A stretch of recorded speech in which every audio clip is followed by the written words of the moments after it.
P D O ಬಂದರು, ಮತ್ತು ಅದು ಪಿ ಡಿ ಎಮ್ ಇವರು ಬಂದರು, ಅಂಗನವಾಡಿ ಮೇಡಮ ಬಂದರು. ಅವ್ರನ್ನೂ ಬಂದು ಇದೇನು ಮಾಡಬೇಕು, ಇದೆಲ್ಲ ನೀವೇ ಮಾಡಿಸೋ ಚೀತೆ, ನಾವು ಬರ್ಬೇಕಾ ಈ ಕೆಲಸಕ್ಕೆ ಅಂತ ಹೇಳಿದ್ರು. ಅಂತರಸಂತೆ ಹೋಬಳಿಯ ಡಿ.ಬಿ. ಕುಪ್ಪೆ ಪಂಚಾಯತ್ ವ್ಯಾಪ್ತಿಗೆ ಬರುವ ನಡುಕಾಡಿನಲ್ಲಿ ಆದಿವಾಸಿಗಳು ವಾಸಿಸುವ ಮಾನಿಮೂಲೆ ಹಾಡಿ. ಈ ಹಾಡಿಯಲ್ಲಿ ಸುಮಾರು 40 ಆದಿವಾಸಿ ಕುಟುಂಬಗಳು ಅತ್ಯಂತ ಕಷ್ಟದ ಜೀವನ ನಡೆಸುತ್ತಿದೆ. ಕಾಡಿನೊಳಗೆ ಹೋಗಿ ಗೆಡ್ಡೆ, ಗೆಣಸು, ಜೇನು ಮತ್ತಿತರ ಆಹಾರ ಪದಾರ್ಥಗಳನ್ನು ತಂದು ಜೀವನ ಮಾಡುವುದು ಒಂದು ಕಡೆಯಾದರೆ, ಹೇಗೋ ತಮ್ಮ ಮಕ್ಕಳನ್ನು ಸ್ಥಳೀಯ ಅವಕಾಶಗಳನ್ನು ಬಳಸಿಕೊಂಡು ವಿದ್ಯಾವಂತರನ್ನಾಗಿ ಮಾಡುವ ಆಸೆಯಿಂದ ಹಾಡಿಯಲ್ಲೇ ಇರುವ ಅಂಗನವಾಡಿ ಕೇಂದ್ರಕ್ಕೆ ಕಳುಹಿಸಿ ಮಕ್ಕಳ ಶಿಕ್ಷಣಕ್ಕೆ ಆಸಕ್ತಿ ತೋರುತ್ತಿದ್ದ ಹಾಡಿ ಜನರಿಗೆ ಅತೀವ ನಿರಾಸೆ ಮೂಡಿದೆ. ಮೊದಲೇ ತಾತ್ಕಾಲಿಕವಾಗಿ ನಿರ್ಮಿಸಿದ ಅಂಗನವಾಡಿ ಕೇಂದ್ರ ಕಳೆದ 5-6 ತಿಂಗಳಿಂದ ಎಡೆಬಿಡದೆ ಸುರಿದ ಮಳೆಯಿಂದಾಗಿ 2 ಭಾಗದ ಗೋಡೆ ಕುಸಿದು ಬಿದ್ದು ಮೇಲ್ಚಾವಣಿ ಜೋತು ಬಿದ್ದಿದೆ. ಮಕ್ಕಳಿಗೆ ಚಟುವಟಿಕೆಗಳನ್ನು ನಡೆಸಲು ಯೋಗ್ಯವಾಗಿಲ್ಲ. ಇದರಿಂದ ಅಲ್ಲಿನ ಕಾರ್ಯಕರ್ತೆ ಸೀತಾ ಇವರು ಅರ್ಧಂಬರ್ಧ ಹಂಚು ಮತ್ತು ಮರಗಳು ಮತ್ತು ಮೋಟು ಗೋಡೆಗಳು ಎಲ್ಲಿ ಮಕ್ಕಳ ಮೇಲೆ ಬಿದ್ದು ಅನಾಹುತವಾಗುತ್ತದೋ ಎಂಬ ಭಯದಿಂದ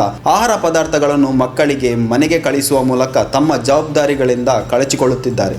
ಇದರಿಂದ ಮಕ್ಕಳಿಗೆ ಕಲಿಕೆ ಎನ್ನುವುದು ಮರೀಚಿಕೆಯಾಗುತ್ತಿದೆ ಎನ್ನುವುದು ನೋವಿನ ಸಂಗತಿ.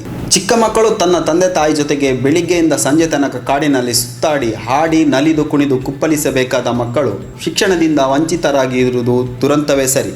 ಈ ಬಗ್ಗೆ ಹಲವಾರು ಬಾರಿ ಇಲಾಖೆ ಮತ್ತು ಪಂಚಾಯತ್ ಅಧಿಕಾರಿಗಳಿಗೆ ಗಮನಕ್ಕೆ ತಂದರೂ ಯಾವುದೇ ಪ್ರಯೋಜನವಾಗಿಲ್ಲ. ವರದಿ ಮಾಲಾರ ಮಹದೇವ ಸ್ವಾಮಿ. ಅದು ಮಾಡೋದು ಇಲ್ಲ, ಮೇಡಮ ಕುಳಿಯೋದಕ್ಕೂ ಕಷ್ಟ, ಮಕ್ಕಳು ಕೂರಿಸೋದಕ್ಕೂ ಕಷ್ಟ.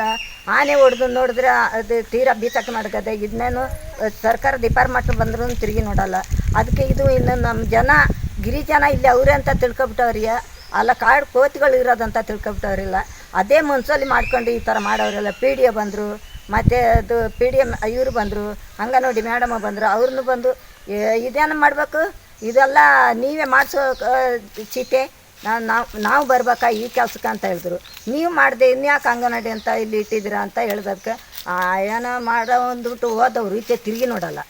ಹಂಗೆ ಮಾಡಿದ್ರೆ ಹೇಗೆ ಆಯ್ತದೆ ಅಂದರೆ, ಮಾಡಿಸ್ಬೇಕಂದ್ರೆ ನ್ಯಾಯವಾಗಿ ನಿಂತ್ಕೊಂಡು ಮಾಡಿಸ್ಬೇಕು. ಮಾಡಲ್ಲ ಅಂತ ಹೇಳಿದ್ರೆ ಬಿಟ್ಟಾಕಬೇಕು. ಅದೆಲ್ಲ ಇರೋದು. ಇನ್ನಷ್ಟೇ ನಾನು ಮಾತಾಡೋದು.